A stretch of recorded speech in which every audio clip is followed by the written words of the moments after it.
এতদিন ভিপিএন দিয়ে বিভিন্ন অ্যাপস ইউজ করে এখন ভিপিএন আনইনস্টল করে রিল্যাক্সে আছি, রাইট?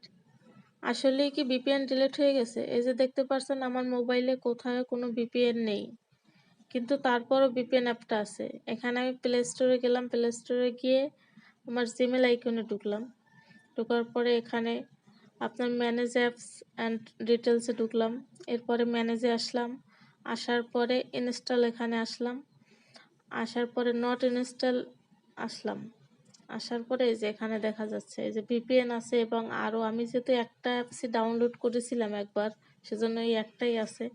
আরও দুইটা অ্যাপস আছে, এগুলো আমি একসাথে সব ডিলিট করে নেব।